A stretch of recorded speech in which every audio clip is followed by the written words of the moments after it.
I know a big reason why you clicked on this video right now is because the title called out to you. You're struggling and you feel like you don't want to struggle. You subconsciously do because you're used to it and you're addicted to it. And I'm going to be very honest with you in this video because I want to help you. But sometimes the truth hurts because it means that we have to change. The ego does not like change. The ego wants for things to stay the same, for us to be comfortable. But we can't live the life that we truly are meant to live here on this earth if we stay in complete comfort all the time. If we don't break down the limiting beliefs and transmute them into the beliefs about who we truly are. In this video, I'm going to show you exactly how to not struggle anymore, so you can live a life that is of the highest purpose for you. And you feel uncomfortable, maybe in your life, but it's a familiar discomfort. And so the ego likes to grasp onto that. It feeds into it. It feeds onto us staying the same in our bad habits, in our old belief systems, because that's all it knows right now. And you might be in a toxic relationship right now because your parents were, or your peers were. It might feel very negative, but it also feels familiar. And what is familiar to us, we continue to attract in this life. Struggle is what creates a victim mentality. And our egos love that because it can help us feel importance, feeling this poor me or this victim mentality. We subconsciously maybe want people to feel sorry for us, so we get support. For example, we might put ourselves in situations where we still feel left out of social situations or gatherings or groups because we want someone to come up to us and make us feel better. Maybe when you were a child, you would go cry in the corner because you felt left out of the group. And as you're an adult, you may be attracting situations where either not invited to social situations or you become the outcast in social situations instead of putting effort into including yourself in these situations. And that's just because what we're used to. I used to do the same thing when I was younger. I would subconsciously get left out in social situations so I could get attention. Being addicted to struggle is hand in hand with wanting and desiring attention, wanting and desiring love. And like I said before, our ego feeds on that. Someone who is struggling with victim mentality might feel like the world is always against them, even if it isn't. Even if they could do something about it and change how their circumstances and how their situation is. For example, if they're stuck in a job that they hate and they're constantly complaining about it, but they don't go and get the different job, or if they're stuck in a unhealthy relationship and they don't get out of the relationship, they're constantly in this cycle of feeling as though their circumstances can't be changed when 99% of the time they can do something about it, to feel sorry for themselves and to subconsciously make other people feel sorry for them. And so that is what keeps us stuck.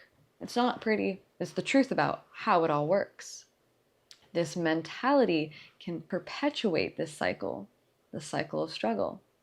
And once this mentality of struggle and victim mentality becomes so ingrained within ourselves as our identity, it can get even stickier to release that from within us. And with that, there becomes the mentality that everything has to be hard. It has to be hard to make money. It has to be hard to be in a good relationship. I have to work hard and do the most always and struggle to get the things that I want in life. But that's simply not true, because maybe you've been struggling all of your life, yet you still don't have what it is you want. So therefore, You just prove yourself wrong with this mentality. And tying all into that is the addiction to stress, the addiction to our nervous systems being dysregulated from not being in a state of calm, in surrender, in peace. We may be addicted to the struggle because we saw our parents struggle, or we saw the world around us struggle. And so we looked outside of us, and that's what we thought as the truth about how things really were. So what we can do about this is getting clear on your true direction, your true purpose, what it is that you truly want to do in this life. What is it that your childlike versions of yourself enjoyed and got excited doing? What fueled them? Tap into those parts of you from childhood that may have been lost in the fears of the world that were projected onto you that weren't yours. Explore all of those options and tap into what your true purpose and direction is, despite struggle, despite fear. Surrender to the illusion of control. True control is taking aligned actions on what excites you and what feels aligned to you. That is true control, instead of taking control through fear. And the more that we feed into this fear, the more we are believing and having faith in the fear. Why would we want to have faith in the fear? Why would we want to have faith that things work out in the worst case scenario? Why wouldn't we choose to have faith that things work out best for us? There's no reason. Do we want to prove ourselves right? I don't think so. I wouldn't want to. We want to embrace the uncertainty that maybe everything isn't going to be exactly what we thought it was going to be, but it might even be more beautiful. We might even have more beautiful days than we could ever even imagine. So why don't we start implementing positive what ifs? What if everything works out better than I could ever even imagine? What if I live the life of my dreams? What if everything happens best case scenario? And what if everything ends up working out? Tapping into that and having faith in that. Not having faith and manifesting the struggle in our lives. There's no need. That's not going to get us anywhere, even if our subconscious thinks so. I do hypnotherapy with my clients, and I've had a lot of clients addicted to the chaos. Subconsciously, things wouldn't work out for them because that's what they were used to. So when we can become used to things working out for us and seeing that, when something does work out for us, amplifying those positive feelings, amplifying the gratitude when someone gives you a gift, or something amazing happens, or there's a beautiful sunset, embracing all of the beautiful things in this world, all of the beautiful things that happen throughout your day. Use your intuition as a compass to guide you into the direction that you know you're meant to go into, the direction that is meant for you, not the direction that you may have been comfortable with all of your life, that direction of just coasting into familiarity, but not into your true purpose and your true path. Letting your intuition guide you by letting go of overanalysis, overanalyzing how everything will work out. Stop asking how it's going to work out and trust your gut feelings. They are there to help you. We have these internal guidance systems that maybe we have forgotten to tap into.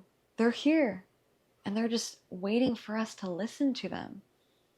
They're waiting for us to hear them, to see them. Embrace the flow. Embrace how things can be so seamless when we trust, surrender, and let go, and allow feelings to move through us. You need to start getting used to the discomfort, and not the discomfort of chaos, of struggle, but the discomfort of change. The discomfort of not knowing specifically what's next, because this is not the path of familiarity. This is the path of change. Change into everything that you could ever want in this life, because it's right there. It's right there when we choose to break down the limiting beliefs and transmute those into the beliefs about who we truly are in this life and who we're meant to be. So start embodying that version now. That version of you that is at peace, that's happy, that is living the life you desire. What are you doing in your day-to-day life? Are you meditating? Are you working out? Are you singing? Are you dancing? What is it that you're doing? Start being that version now. If you want to start to make change and reduce the struggle in your life, start to make small changes, such as creating a new routine, or even a bigger change, such as starting a new job or a new business or a new hobby. Do the things that your limited self may have not thought to do because you would have maybe thought it would be a struggle. When you start to do them, you realize maybe it's not as much of a struggle as I think it was going to be. If you start a new hobby, maybe at first there will be discomfort because it's different. But then eventually you get better and better and better. And then it actually becomes a lot more seamless than in the past it may have not felt like it was going to be. Maybe with the struggle mindset that you've had in the past, that you currently are not going to embody anymore, you may have had a fear of not being good enough. But every single one of us is so much more good than good enough, because we are quite literally a manifestation of Source, of God.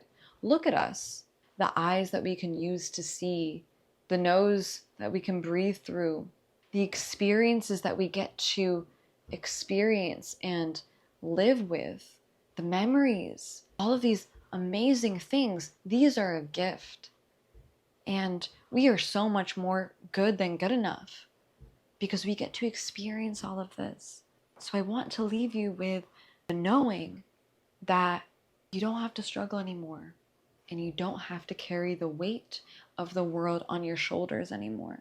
It's not for you to carry.